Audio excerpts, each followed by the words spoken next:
say, you sound pretty darn good for somebody who just had a new hip put in. Good morning, everybody. I'm Reverend C.C. Coltrane. Welcome to Center for Spiritual Living, Greater Dayton. I was thinking about this place, and I'm going to talk about it a little later. We've sort of come up with this idea that we're working with in terms of putting our new website together, that we are about loving the world and practicing what's possible.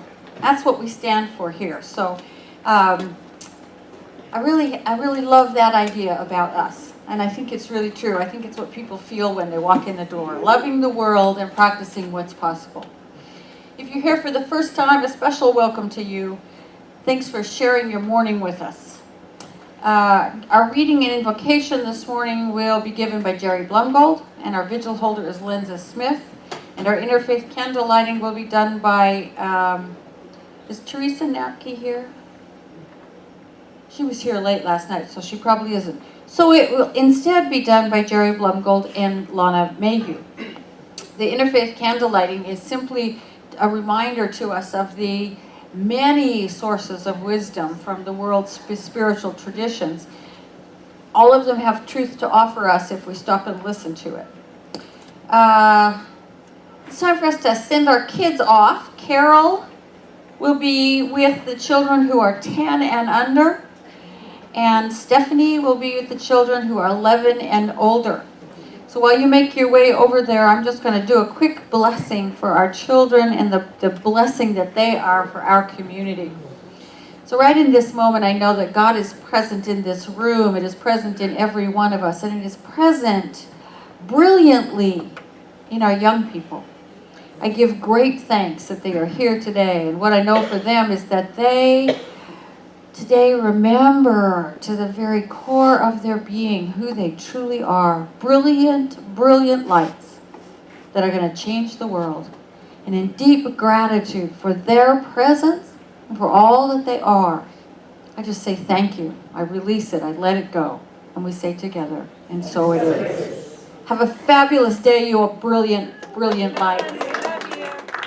The first candle honors Hinduism. Namaste. It simply means, I honor the place in you in which the entire universe dwells. That place of love and light and of truth and of peace. When you are in that place in you, and I am in that place in me, we are one. The second candle honors Christianity. Love is patient, love is kind, it does not envy, it does not boast, it is not proud, it is not rude, it is not self-seeking, it is not easily angered, it keeps no records of wrongs. Love does not delight in evil, but rejoices with the truth. It always protects, always trusts, always hopes, and always perseveres. The third candle honors Judaism. Blessed are the man and the woman who have grown beyond themselves and have seen through their separations. They delight in the way things are and keep their hearts open day and night. They are like trees planted near flowing rivers, which bear fruit when they are ready. Their leaves will not fall or wither. Everything they do will succeed. The fourth candle honors Buddhism. Let us vow to bear witness to the wholeness of life, realizing the completeness of each and everything. Embracing our differences, I shall know myself as you and you as myself. May we serve each other for all our days, here, there, and everywhere. The fifth candle honors Islam. They are people who love each other with the spirit of Allah, not because of family relations or wealth. By Allah, there will be light on their faces, and they will be light upon light. The sixth candle honors Taoism. Kindness in words creates confidence. Kindness in thinking creates profoundness. Kindness in giving creates love. The final candle honors Native American religions. Teach me how to trust my heart, my mind, my intuition, my inner knowing, the senses of my body, the blessings of my spirit. Teach me to trust these things so that I may enter my sacred space and love beyond my fear, and thus walk in balance with the passing of each glorious sun.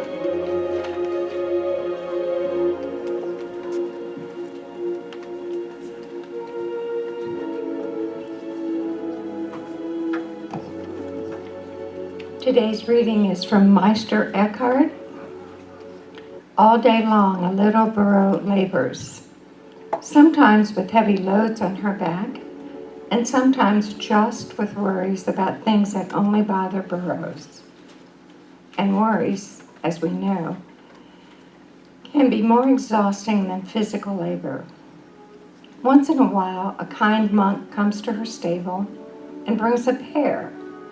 But more than that, he looks into the burro's eyes and touches her ears, and for a few seconds, the burro is free and even seems to laugh, because love does that. Love frees. Let's take this into the silence for a moment. So I know that today is a day of openness, that every aspect of this service is divine. Every note played and sung, every word spoken, every activity is God expressing. It's an expression of God's love for love. And I know that everything continues to move with peace and joy and freedom. And I thank you, God, for this time that we are sharing together. And together we say, and so it is. I love that little story from Meister Eckhart. It's such a great reminder of how simple it is to be a presence of love, which is what we're talking about this whole month. We're talking about love and how love creates a place of safety for each of us. It's such a huge part of who we are as a community. Every time our Vision Corps gets together on a monthly basis and asks and listens, and the question we ask is, what's Spirit's highest vision for this community?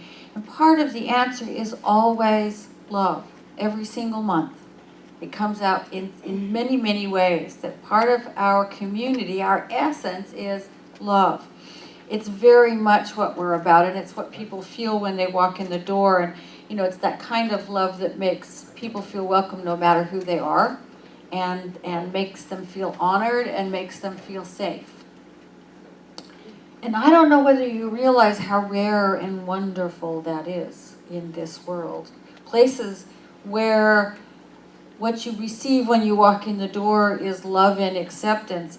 These places are precious and valuable beyond estimation.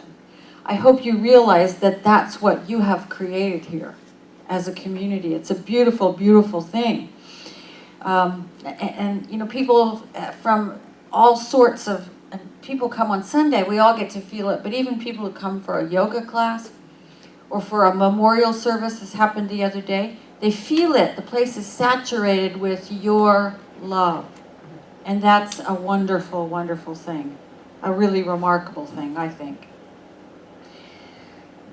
And maybe it's especially wonderful for me and part of the reason it's so wonderful and amazing is because I used to be terrified of you. I used to be terrified of people. I still from time to time hear that little voice in my head, but it used to be there all the time. You know the voice I mean, the one that says, they're going to find you out. They're going to find out who you really are, and then what's going to happen. You know that voice, or am I all alone here? Somehow I don't think so. These days it's more of a whisper, and it's rare, but then it was a shout. It was very loud. And I've come to the conclusion that I'll probably always have that little voice to some extent, because It was engendered by observations and feelings and decisions I made when I was very small, and I've been practicing it for a lot of years. Been practicing that voice for a lot of years. You know, and please understand, when I talk about my mother, I have no blame towards my mother at all, but because of her childhood experiences and feelings and decisions, she was unpredictable. She was emotionally, she wasn't always the same. She was unstable. And I never knew whether she would accept me as I am, or I'd say something that set her off. I just sort of never knew, and so I grew up hiding what I was thinking and what I was feeling. I grew up trying to be a chameleon, and I grew up burying all that stuff. And you all know what happens when you bury something. It doesn't go away, does it? No, it grows in the dark. It grows in there and takes root and starts to express itself in unexpected ways. And it used to cause me a ton of difficulty when I tried to just show up to anything bigger than the little box I already lived in. It would heckle me, and it used to be really loud, and it would say you're not lovable, and you're not welcome, and wherever you go you're not going to fit in, and people won't like you if they really know who you are. You know, that little voice, and I think we all have it to some extent, because I don't think any of our parents were able, many of our parents were not able to overcome what was put on them in their childhood, and you can trace it all the way back. I swear, Adam and Eve were dysfunctional parents, right? Well, they obviously were, because all of a sudden they were struck ashamed, and we all know what shame does. Shame is not a good thing to put on your kids, but I've decided that overcoming this fear is what lets us step into the kind of love that the mystics talk about, the kind of love that we're all really looking for, because this hidden fear is what keeps us from having intimacy with other people in our lives, deep spiritual friendship, close acquaintances, close, authentic relationships with the people that we work with. And how about marriage or partnership? I mean, there's a lot of hiding out in our most significant relationships, and it's getting worse, I think, not better. More and more of us are living isolated lives where we don't really have to go out and rub shoulders with other human beings. We can hide out at home and pretend we're connected by that little screen, right? But we're not really connected. And we see things like people hitting that post key before they've read through what they've posted, and what they've posted is actually damaging to other people. Or they hear things that weren't meant when in something we may have posted that was innocent, but we've caused somebody to be hurt. We're doing less and less of the real stuff and more of the electronic stuff, and that's not the kind of connection I'm talking about. It causes our society and the pace of our lives and our electronic connection, quote unquote, causes us to become more and more isolated. And what happens in isolation is that voice tends to come out of the woodwork a little bit. And it may come from a situation like mine where, I was afraid of abandonment. I was afraid if I brought my authentic self to Mom on a bad day, she would reject me. And if I brought a joy to her on a bad day, she would tell me everything that I was mistaken about, how it wasn't really something to be joyful about. And all of that feels to a little girl like abandonment. Our childhood experiences may result in a fear of engulfment. If we have a parent who kind of swallowed us up or lived through us. And I know many people, most of them women, who fear they will lose themselves if they get into a real close heart-to-heart relationship with somebody. We in the society, particularly women, but men too, we get so used to adapting ourselves to what we think people want, that we often live that way instead of living from who we authentically are. We lose track of who we are. I remember ending a relationship and realizing that I didn't really like pop music all that much. But that was what he wanted to listen to, so that's what was on all the time. So I went back to the classical station and didn't change it for years and years and years, because that's what I wanted. That, you know, my soul was longing for some Bach and some Beethoven and some Mendelssohn and Mozart and things like that. Now I like it all, but I had to get that balance back. And I think many of us have parents who maybe were emotionally distressed a lot of the time, and so we walked on eggshells. I did. We didn't want to push them over the edge at all. And when I say there's no blame attached, I really do see now how that arose in my mother from what she was told as a girl, and how her mother, I didn't know her father, he died before I was born, but her mother got it from what she was told as a child, and it sort of just goes on and on and on. So I'm not blaming. What I've done and continue to do is explore within myself, how did I get to be the way I am? And because once I understand that, I'm a choice about it, right? Once I see that I'm reacting out of a fear of abandonment or a fear of engulfment, I can say, wait a minute, I know better now. I can be different in this moment. I can make a different choice. Because I don't want to be afraid to come out and play. And I don't want any of you to be afraid to come out and play in the most full and free and big way possible. I think it's really important, because that's what intimacy really is. It's an intimate relationship. It doesn't have anything to do with the physical. An intimate relationship is where I can be all that I am, completely, totally. Where I don't have to worry about being accepted. There's a trust there, whether it's with coworkers or friends or a spouse or whatever. There's a trust that you will accept me as I am, and I will accept you as you are. We need those kinds of relationships in our lives, we human beings, I think. We need them. We aren't really designed to just do this all by ourselves. I don't know whether you've noticed, but being a human being is really hard sometimes. Sometimes it's really difficult. And it's even more difficult when we forget that we belong to each other. And that what we're here for is to help each other shoulder those burdens and wander through those mazes and come out the other side and celebrate together. Celebrate who we've become as a result of walking through that. The Course in Miracles tells us something like this: I alone must become myself. I cannot become myself alone. Which means I have to have you to become all that I am, but I'm the only one who can do the work, right? I can't count on you to do it for me. There's a fabulous, wonderful South African philosophical tradition called Ubuntu, and sometimes it says, a person is a person through other people, or I cannot be human unless you are human too. Nelson Mandela called it a recognition that we're bound together. We're bound together in ways invisible to the eye, that there's a oneness to humanity, and that we achieve ourselves by sharing ourselves with other people and by caring for the people around us. Ubuntu, I love that, because it talks about this love that is central to who we are. It really is central. It's what we're made of. It's what we're made for.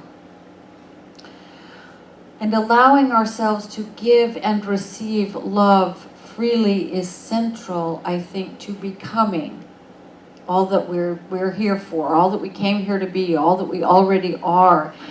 And so that requires us to find ways of dealing with the fear of intimacy that we're enculturated to. Because when we let our fear keep us hidden, when we let it keep us from being vulnerable and authentic, then what we're doing is choosing to let fear keep us from the most important part of ourselves. The most important part of ourselves, the full and free and powerful expression of who we are. And so I started to think about why I'm not afraid of you anymore, and why I relish being in your company, and why I'm kind of a hermit, I admit, but why, for example, it was so much fun to just walk into this place last night and go sit around the fire with people and My dog came with me, and it was really fun, and we just had a good time with, and with people that I loved. Why is that so easy now and it was so hard before? And I realized that the first thing I did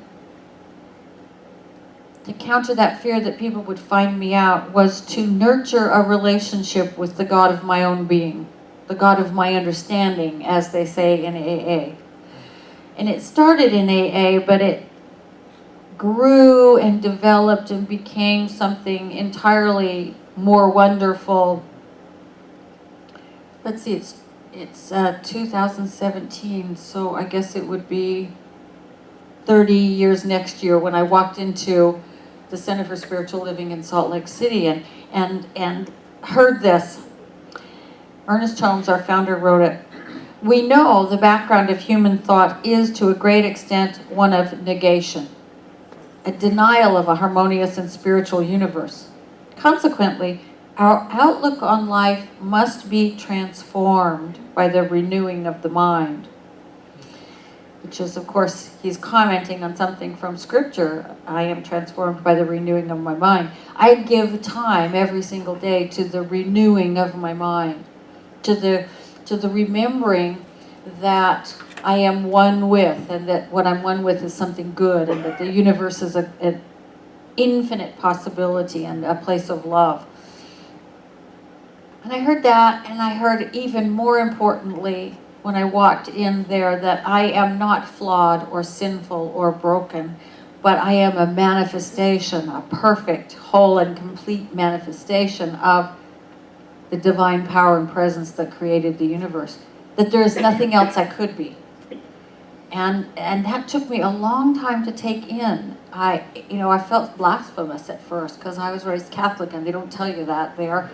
It took a long time to stop feeling guilty and to stop feeling the burden of the entirely human doctrine of original sin. Once I took all that in, I realized that if all I am is that, if all I am is divine, then right here is where the divine is. I say this every week, but what I'm doing is giving you my mental approach to it back then. And if that's true for me, it's got to be true for all of us, because every one of us was created from God and nothing, right? Almost all the world scriptures say in the beginning there was only this power, there was only this intelligence, there was nothing else. In some there were, pebbles and a few things like that. But in the main, there was just God, nothing else. So what did God make the world and the universe out of? Itself, right? And that includes all of us. That took a long time to sink in too. It took a long time to sink in, to realize that the presence of love and intelligence and peace and joy that I cultivate a relationship with each day is what I am. It's present here. And when I realized that that was true of me and true of you, then I started to look through it at you. I started to look through this presence of love at you rather than looking at you through the human overlay of mistaken thinking. I began to see in you the perfection, and that began to be reflected back to me. And it also made you way less scary. Way less scary. And it reminded me that we're in this together. We're in this together. Because what we do is reflect that beauty and that power and that infinite wisdom and intelligence and love to each other. We reflect it back to each other. So we remind each other that no matter what yuck we might be standing in at the moment, we're bigger than it is. We're bigger than the circumstances because we're made of love. Each one of us is trying to figure out this human, weird, wild, wonderful human life thing.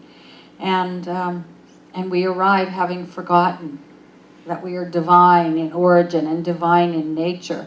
And we have to slowly remember that and And remembering that, and remembering that you are going through the same thing on a daily basis. Oh yeah, I forgot and got stuck in the muck.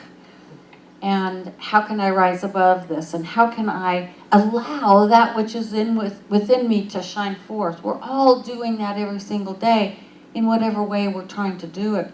You know, when I started to realize that, the sense of vulnerability kind of got a lot more comfortable. Because I could bring my vulnerability and you could bring your vulnerability, and it made it even more real to me that we are in this together, that we're walking each other down this path. None of us are born knowing how to do it, right? And none of us gets through our lives unscathed by the world. Each of us spends most of our time trying to peel off those old layers, to polish the lamp where the light shines through, as I can't remember who said, a Coleridge or somebody wrote a poem about that, you know, polishing this lamp so that the inner light can shine through. You know, each of us is always trying to step forward into all that we came here to be. And when we choose to do it together, we have each other's help. What an amazing thing. When we choose to take the risk of intimacy, we discover we were never alone. We're never alone. We're not doing this alone. What does it look like to take that risk? Like I say, just knowing that we're all in the same boat made it a lot less scary. If I'm feeling a little bit vulnerable and a little bit scared, you probably are too.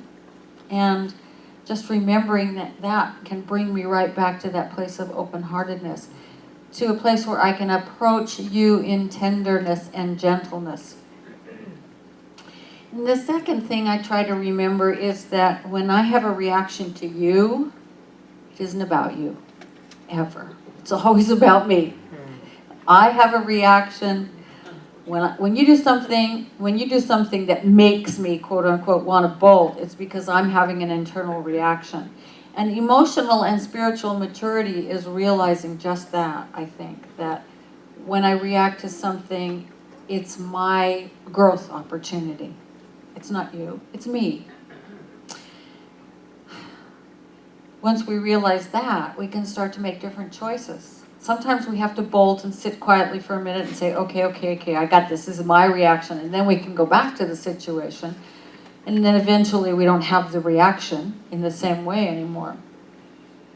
When someone makes a demand on me, what I perceive to be a demand on me, I have a choice. I can say, don't you see how busy I am? I don't even have time to sit down. Don't ask me that now. Or I can say, I'd love to help you. Can we talk about how we can make that happen? Only one of those choices leads to intimacy. When my husband does something that upsets me, I can react with anger and resentment, or I can respond with a gentle request for what I need in this situation too. And when I respond gently, it's a whole lot easier for him to respond gently. And when I respond like, "Rawr," pretty soon we are both snarling at each other. Only one of those choices furthers intimacy in that relationship.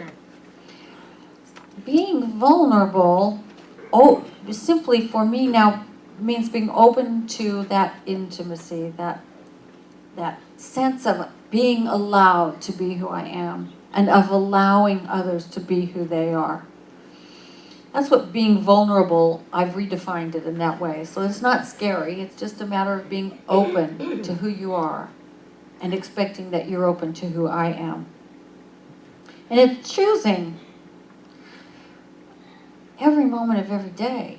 It's making that choice. It's a daily practice to be authentically who we are, to be open with who we are.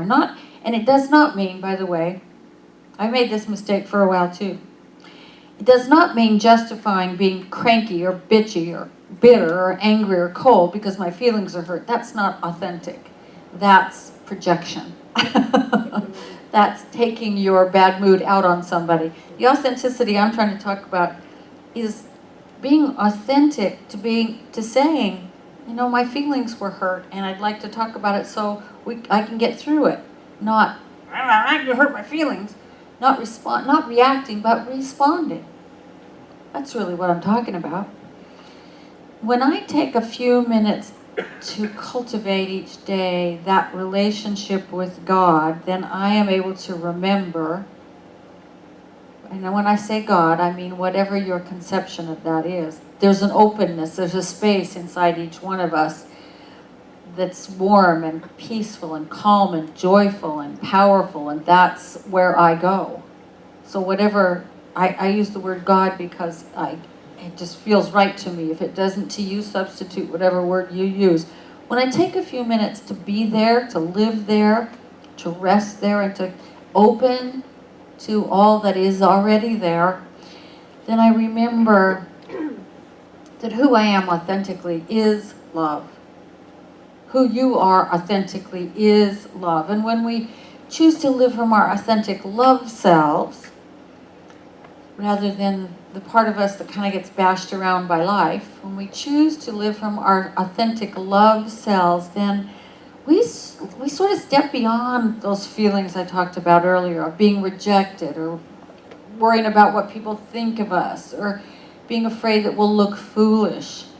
I kind of enjoy looking foolish from time to time. It's really good. It's not a bad thing at all.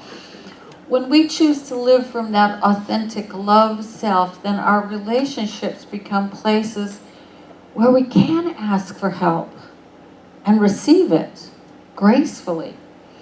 Where we can give help before we're even asked, because we're open to seeing that somebody needs it. And sometimes it's kinder to simply step in and say, can I help, than wait for them to ask. Because I think we all have trouble with that particular aspect of intimacy. Will you help me? Say it after me. Will you help me? Say it again. Will you help me? See, it's really not so hard, but my God, it's hard, isn't it? It's so hard to ask somebody else for help. When we're authentic, it's easier. It's easier to just say, will you help me? I don't know how to do this. Or it would be, this is fine too, honest, trust me, it's fine. It would be so much easier if you would help me. It's okay to make it easier. When we're able to see in each other our love reflected back to us, and their love given freely to us, and know that we're giving our love freely to them, it makes a huge difference. When we allow ourselves to see that, then we can grow to love what we see reflected. Those parts of us that we try to project onto other people, or that we do project onto other people. We don't have to try, it's automatic. When we realize that, and when we start to remember that we are authentically loved, and that person we're looking at is authentically loving, that they're made of authentic love as well, we start to accept those things about ourselves more easily, more gracefully. And once we start to accept those things about ourselves, we cease reacting to them when we see them in ourselves or somebody else. If they're part of who we authentically are, they just are. They just are. We don't have to react to them anymore. And the real beauty of all this, the real beauty is that we start to see the love in all of it, in the messily human, in the gloriously divine, and in everything in between. Because every single one of us is made from, made of, made by, made for love. And that's all I have to say about that. So who else wants to talk today? Anybody? Anybody have anything they want to offer? Marge, I'll bring it back to you.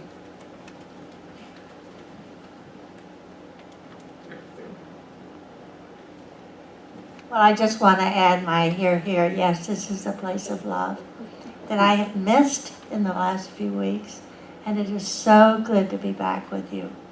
Glad to have you, Marge. I am so happy to see you and know that you're doing well. Anybody else? Shy. People are shy today. Darrell.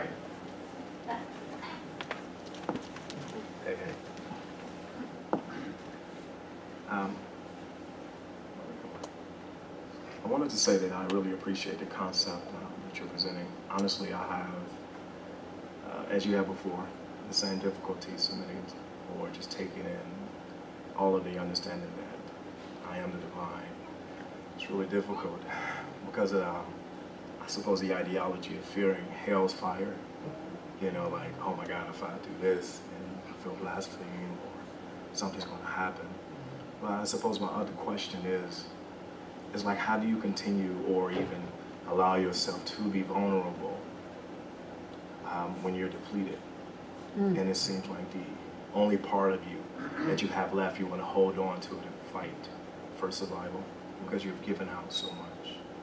And it's like you're hurting, but you want to be that loving person that you really are. How do you do that, simultaneously? I would say that's when we turn to the people that we trust and say, I need your help. I need you to love me. I need you to remind me how beautiful I am. That's really a vulnerable place to be. But I've never asked that question and not gotten the response I was after in response to it. You are beautiful, Darrell. You are amazing. And the strength that you give to the world is incredible. The strength you give to your kids is incredible. You need to find the people who will remind you of that so that you get filled up. It's hard to give from a glass that's half full, but part of that very vulnerability is being able to say, I just feel tapped out, man. Can you fill me up, I love you. I do too. I think you're loved here, Darrell. Who? Rhea has something she wants to say. She's wearing her sassy t-shirt today. Yeah. Well, learning, we're always learning, and being somebody, and I don't ever recall who, one time that I heard interviewed said, nobody has a happy childhood because we're always having to grow and learn, and we're always being told by somebody, and a lot of times somebody with the best of intentions, what we did wrong. And life's a series of learning, and that ain't easy, and then you've got to decide who's telling you what for whatever intentions. Are their intentions good or are their intentions not good? And, what your boss says to you, what your parents say to you, what other people say to you, a lot of times it's very well-meaning, but that doesn't mean it doesn't hurt. Amen. Exactly. And that's why I say that, there isn't any blame. There's only a learning for me. When I look at that stuff and can go, what was this all about and what was my decision about it? There's a small hand back there. Are you waving or do you really want to say something? You want to say something? Okay. You got it. We like tiny voices too.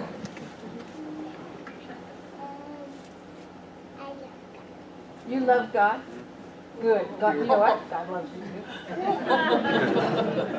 And God as us loves you too. Thank you. All right, let's take a few minutes to cultivate that conscious contact. Let's just come together in silence and contemplation for a couple of breaths.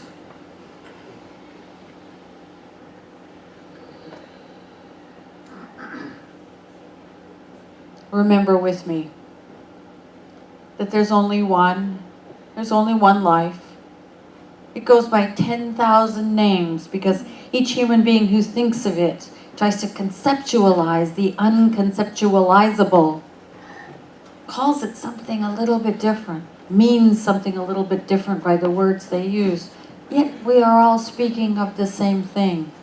The power and presence, the love and the intelligence that created from its own being all that exists, that manifested itself in planets and stars, in galaxies and universes, in grains of sand, in trees and flowers and animals and people and birds and fish and subatomic particles and the glue that holds them all together.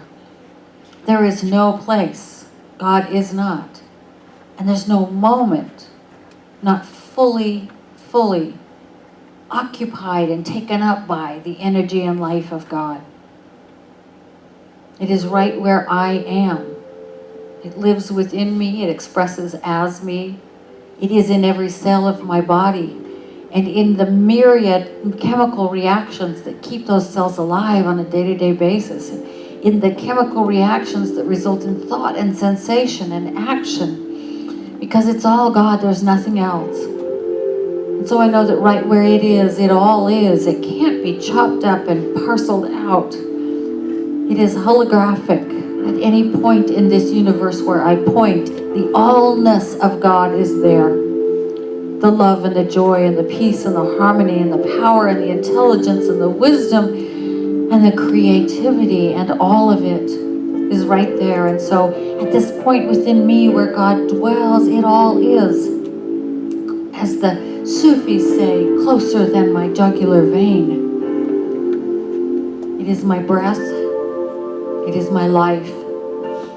And as this is true for me, I know it's true of everyone in this room and everyone everywhere. All things and life and beings everywhere. And we are evolved, blessed, privileged enough to be conscious of that awareness within us that is greater than the merely human.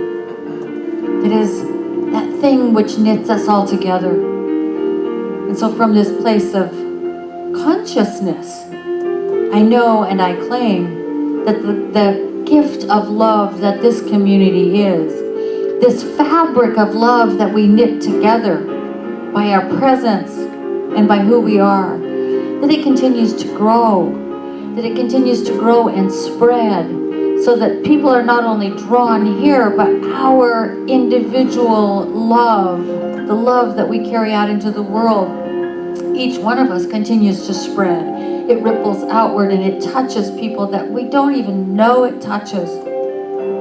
Simply because we are love. We are open, we are vulnerable, we are willing to be the presence of love right where we are. We are willing to open fully to that divine presence, the presence of love within us and filling us up and pouring outward. And this love changes lives. It changes our world. It changes the way we are with other people and the way other people are with us. It heals fractures and soothes anger and bridges divisions and offers itself as a balm wherever it is needed. And I know this love is expressing more and more and more through everyone here and through this community as a whole. I know that everyone here simply says yes to that outpouring of love that wells up from our deepest selves. We say yes to it. We say yes to it every moment. We say yes to it in every relationship. We say yes to it as it is given back to us.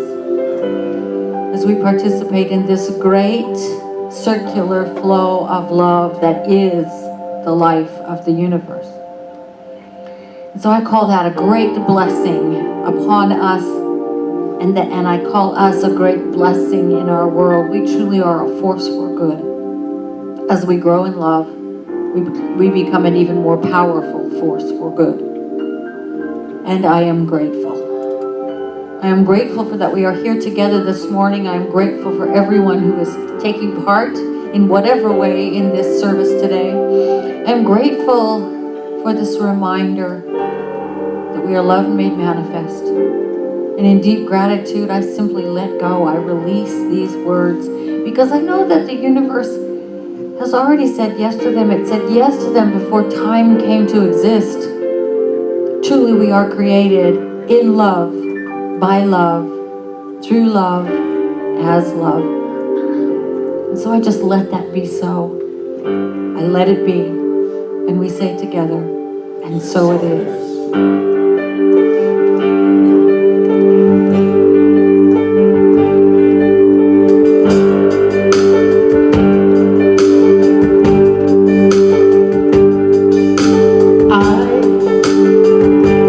Just a thread, a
Yes, amen and amen.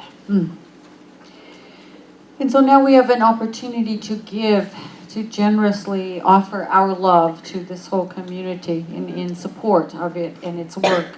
It's one of the ways that we express love for each other and for this place that we create together that is filled with love and welcome and acceptance. So take just a moment with me to count your blessings for a minute. Think about how blessed you are in your life by this community, by your family and friends, by your coworkers, by those who provide you unwittingly opportunities to grow in love. For all those moments we have to choose to be love in the world. And for all that we are blessed with. And know with me, I am joyful. I am joyful. I am free. I am free. I am grateful. I am grateful. I give with gratitude. I give with gratitude. And I say yes. And I say yes. To all that life has to offer. To all that life has to offer. And so it is. So we have a few quick announcements, if I can find, oh, here it is, right here. If you're here, if you're new to our community, you can join me and some of our other members for Rap with the Rev, which is a really informal little get-together where we just get to know each other a little better. We'll meet in the adult classroom at about 12:15. And beginning next week is our Discover class, which is a 3-part class about just, getting to know the community a little bit more and getting more involved with the community. It's October 22nd, November 5th, and November 19th. Sorry about that crazy schedule, but my life's a little crazy at the moment. So don't forget, you can still order until through next Sunday, Rory the Lion, which is over on the table. Or is it only 1 week? Or two, I guess it's 1 more week. 2 more weeks. Till the 29th. Rory the Lion or the Avon body care packs. The deal with those is this. We have our Avon, that cute lion.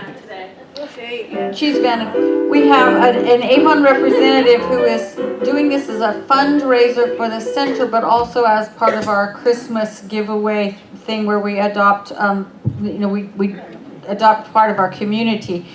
The Rory the Lion toy is $20. Half of that comes back to the center, and what we'd really like is if you can buy as many as you want. Buy 5 or 10, and you can give most of them away, but donate at least 1 back to the center, and then it will go to children at the homeless shelter at Christmas.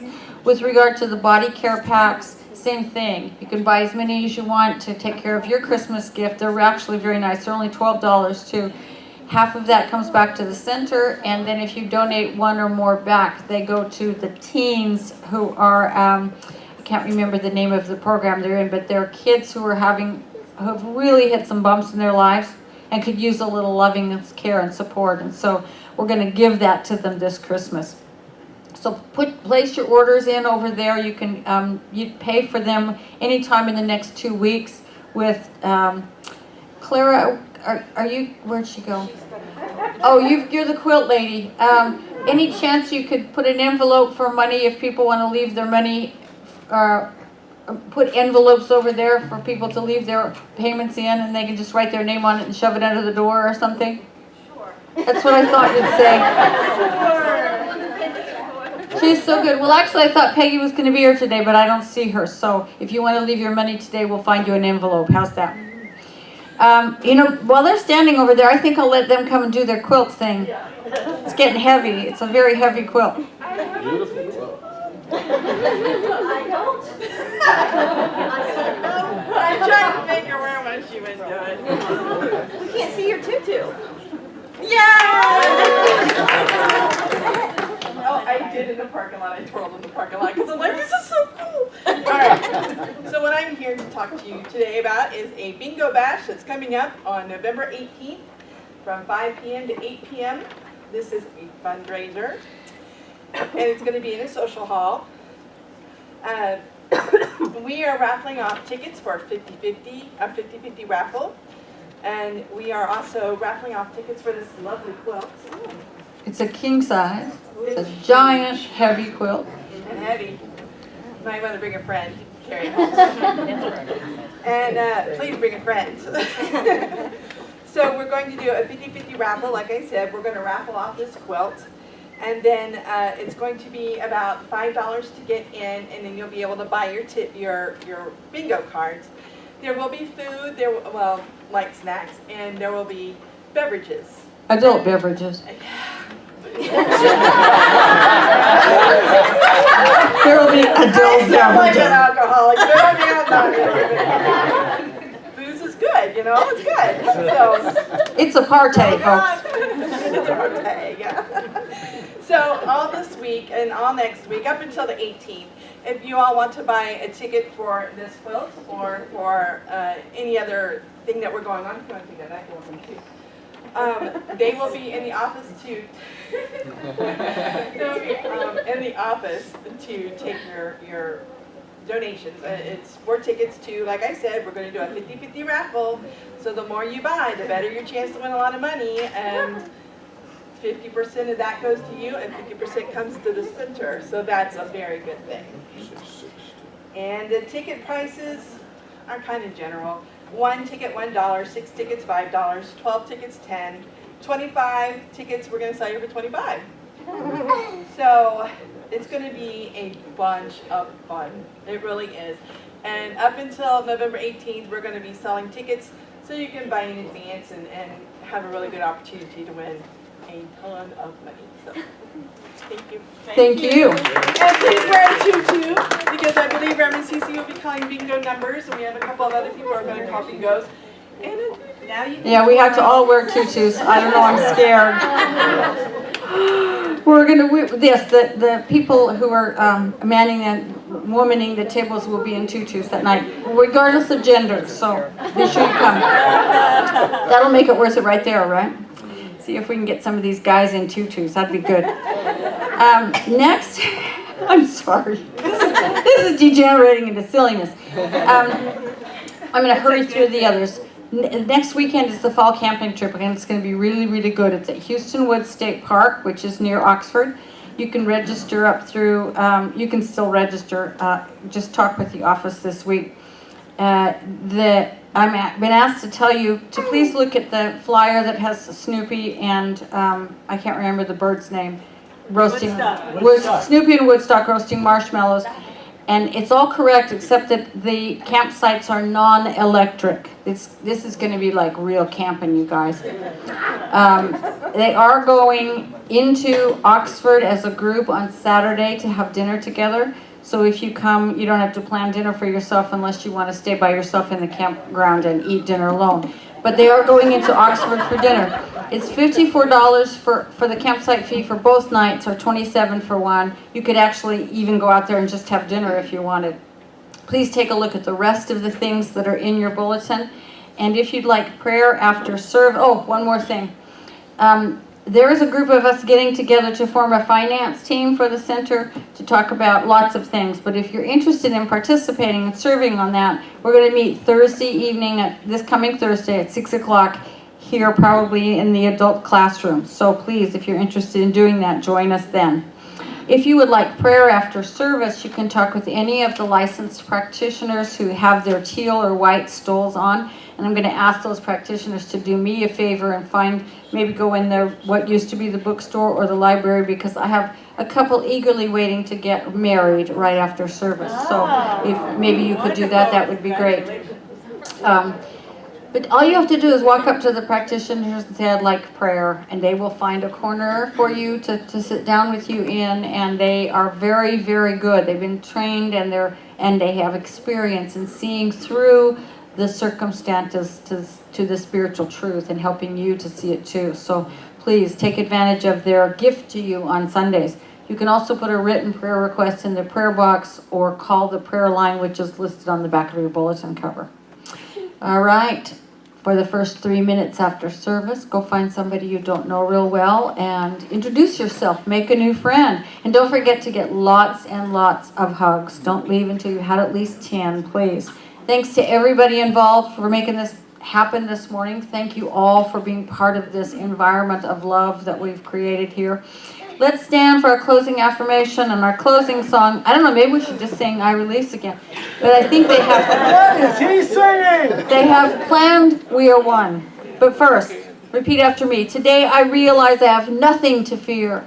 Today I realize I have nothing to fear. There is nothing to defend. There is nothing to defend. There is only love. There is only love. I am only love. I am only love. Say it again. I am only love. I am only love. And so it is. Have a fabulous week. Thank you. Shall we?